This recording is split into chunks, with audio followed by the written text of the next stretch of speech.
Rizka Libertamia, saya mahasiswi Ali Jalur tahun 2019 dengan peminatan Kespro. Di sini saya akan mengambil tema yang berjudul menyusui, di mana bayi yang baru lahir di sini harus diberikan ASI eksklusif selama 6 bulan. Jadi, di sini bayi yang baru lahir itu harus dinamakan dengan yang namanya IMD atau inisiasi menyusui dini. Di sini dimana adalah usaha aktif bayi menyusui dalam 1 jam itu pertama kelahiran baik dalam keadaan normal ataupun sesar.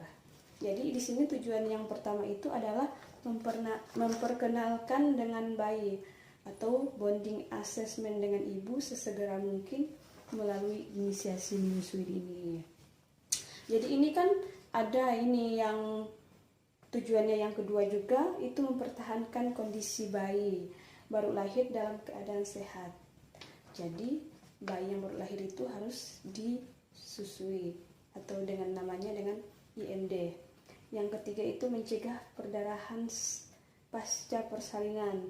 Terus yang keempat itu tujuannya untuk mempercepat produksi ASI. Terus yang kelima lagi itu memberikan perlindungan alami atau imunisasi kepada bayi.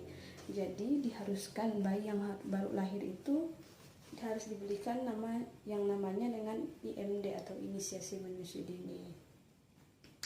Jadi di sini keuntungan IMD atau inisiasi menyusui dini itu pada bayi itu yang pertama adalah menstabilkan pernapasannya. Jadi itu adalah menstabilkan pernapasan bayi. Yang kedua itu mengendalikan temperatur tubuh bayi agar tetap normal. Terus yang ketiga itu memperbaiki atau mempunyai pola tidur yang baik biar tetap stabil.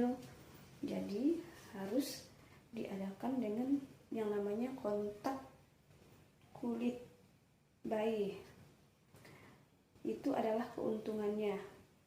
Ini juga ada yang keempat, bilirubin akan cepat normal dan mekoniumnya lebih cepat sehingga menurunkan ikterus bayi baru lahir. Ini terus ada kadar gula parameter biokimia yang lebih baik selama beberapa jam pertama itu dalam kehidupannya. Itu adalah keuntungan IMD bagi ibu dan bayi. Jadi memang harus diwajibkan bayi yang baru lahir itu harus diadakan dengan namanya IMD, inisiasi menyusui dini. Terus ini keuntungan kontak kulit dengan ibu. Itu adalah yang pertama itu merangsang produksi oksitosin dan prolaktin pada ibu. Jadi sini oksitosin itu sangat berfungsi. Yang pertama itu membantu kontraksi uterus sehingga dapat mencegah perdarahan pasca persalinan. Jadi itu perlu dilakukan. Terus yang kedua itu merangsang pengeluaran kolostrum. Air susu pertama yang banyak mengandung antibodi. Jadi memang diharuskan bayi yang baru lahir harus disusui atau yang pertama disebut air susu yang pertama mengandung antibodi. Itu harus memang perlu dirangsang juga. Yang kedua penting untuk bonding atau pelekatan bayi sama ibunya. Itu adalah hubungan ibu dan bayi, oksitosin disebut dengan hormon. Jadi buat kalian yang baru punya anak atau anak yang pertama, jangan lupa bayinya itu harus diadakan dengan yang namanya inisiasi menyusui dini. Untuk kalian yang baru punya anak atau anak pertama itu wajib yang diadakan yang namanya inisiasi menyusui dini. Itu fungsinya sangat-sangat banyak, manfaatnya sangat-sangat banyak. Itu banyak keuntungan untuk bayi. Di sini ada prolaktin. Ini yang berfungsi sebagai meningkatkan produksi ASI. Jadi dengan diadakannya inisiasi menyusui dini, ASI itu sangat bagus.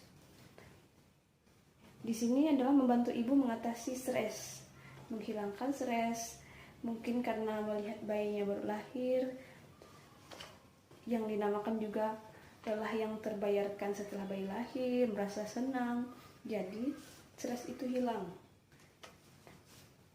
Yang ketiga ini mendorong ibu untuk tidur dan relaksasinya setelah bayi menyusui. Terus ini yang keempat, menunda ovulasi. Ini keuntungan menyusui dini yang ini untuk bayi. Ini yang pertama adalah merangsang kolostrum segera keluar. Dengan diadakan inisiasi menyusui dini, kolostrum itu harus keluar, itu lebih bagus lagi untuk bayi. Terus yang kedua, memberikan kesehatan pada bayi dan kekebalan pasif. Kolostrum adalah imunisasi pertama pada bayi.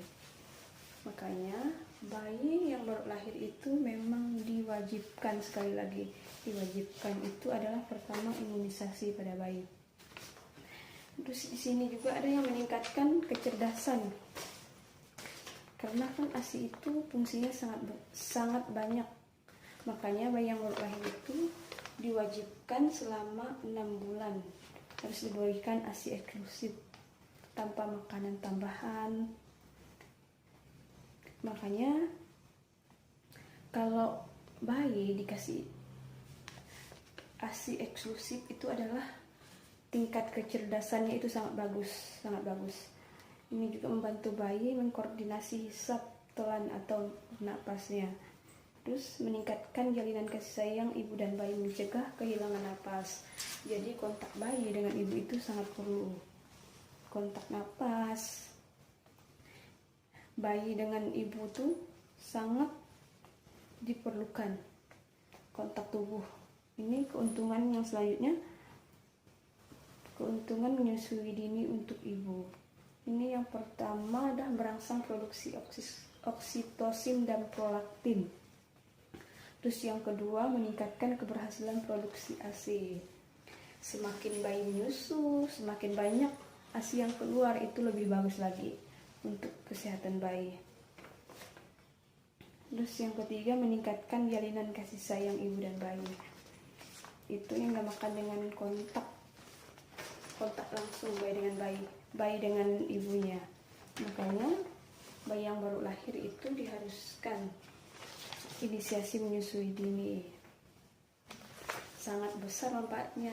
Jadi untuk kalian yang punya anak yang pertama itu harus diadakan dengan inisiasi menyusui dini. Baiklah, ini hasil penjelasan dari saya tentang menyusui. Terima kasih.